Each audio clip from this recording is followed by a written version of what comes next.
So we have the helmet assembled. I'm not putting on the detail pieces like the ear cuffs on just yet. They're all different colors, so it actually makes more sense in this case to leave them separate and paint them separately. But essentially this is about the point where a lot of makers would tell you you need to knock down all the print lines. First off, I'm very confident in my prints. My layer lines are very small. It's visually, it's very smooth. That's not to say the print lines wouldn't show up at this point. However, the way that I post-process, I don't like putting in that extra work when it's not necessary. What I am going to sand down, because I do have some lower grit sandpaper here, is this bigger seam right here that I didn't get out. Right here. This is the print seam.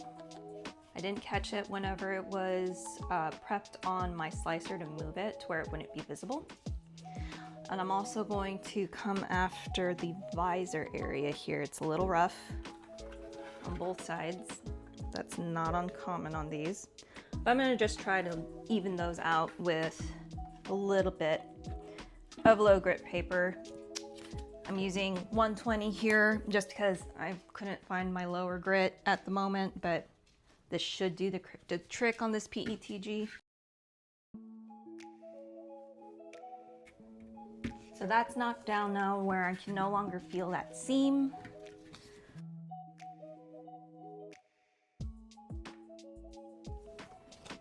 That's smoothed out. So one crucial step whenever you are sanding, and I cannot emphasize this enough, is every time you sand and you're about to add a new layer, you need to wash it with soap and water and a soft sponge and get all of that dust off. That dust is going to accumulate under your layers and it's just going to make your life harder in your painting. So every time you sand and you're about to put on a new layer, please wash it and let it dry completely. So we've let the helmet dry after giving it a good wash, and we've got all the dust off. The seam is knocked down. I've got it sitting on a turntable here so I can easily turn it and not have to touch it with a sticky coat on it. So at this point, we were assuming that lines are knocked down. This is the point where a lot of old school makers will use Bondo glazing putty. I don't use this. This is a very reliable, very easy way to do print line filling and seam filling. However, I don't have as much control over the dry time this way. You can see that the light in here is dimmer than it was before. Well, besides my ring light completely dying on me. I've closed the windows. We don't have any natural light coming in. I have a fan going. I'm in front of an air conditioner vent because I use UV resin. This brand is easily found on Amazon. It is relatively inexpensive. I can get about 5 times the amount of the glazing putty for the same price. For me, because this doesn't start to harden until it gets exposed to UV, I can more accurately fix things before it dries and save myself headache of sanding off mistakes later. It's also 100% clear, so it's hard to see until you have a little practice of where it is and where it's going. But again, because this doesn't start to harden until it gets exposed to light, I find it easier to correct mistakes. And all you do is you start pouring it on and brushing it smooth. And there's not going to be a whole lot of explanation to this, so you're probably going to see several minutes just fast forwarded until it's covered. Other things to note with UV resin: you don't have to use the specialty crafter style. I like it because it's a little thicker, but a lot of people will use UV printing resin because a lot of people have it on hand. Problem is the viscosity on it is a little thinner, and I personally like having a thicker coat just to cover up everything.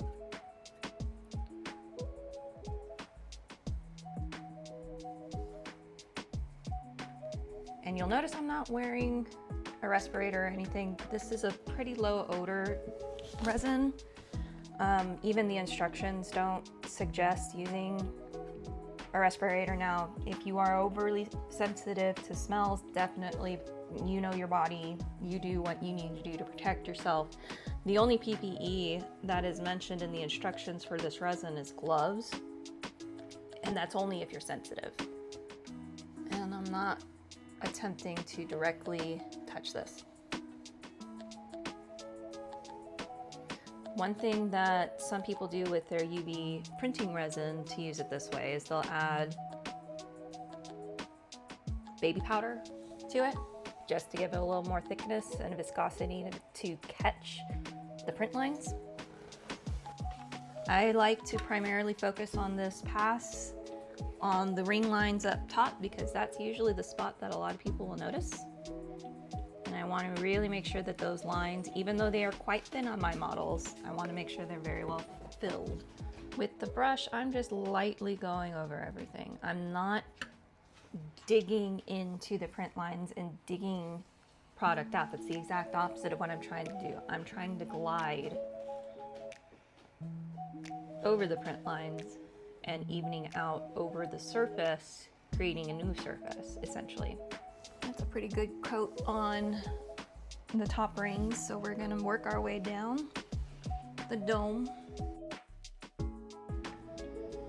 And as you can see, even though I am in a very well ventilated area, I have a fan going, I have a vent blowing directly on me that you can't see. This whole thing is still staying quite pliable and liquid. It has not started to cure, which again, I find as being the main benefit to using this method over a hardener. We're gonna take a moment here. And this is our first big seam, and it goes all the way around the helmet. It goes right along the dome and where it meets the mask. So I'm gonna put a small bead, not a huge one, because you are still just smoothing. You are not trying to take away. But you are just smoothing and pushing product into that seam.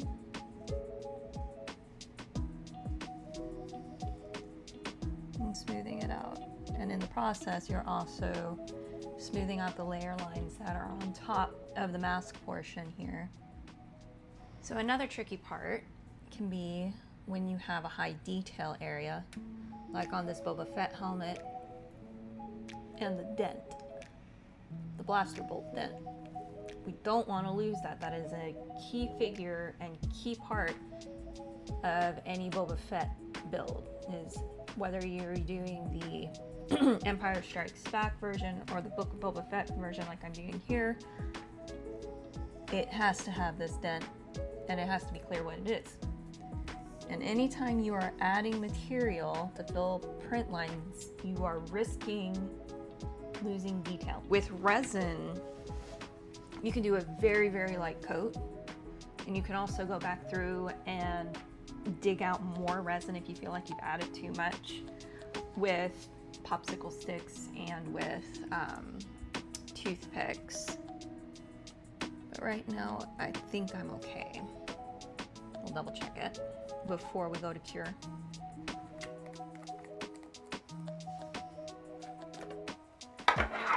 So I'm gonna do a visual look for drips, especially on the areas that I haven't thoroughly done yet. Make sure I don't create more work for myself.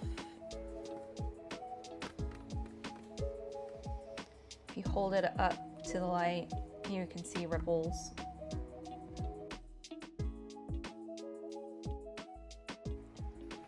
And I know it's hard to see because it's clear.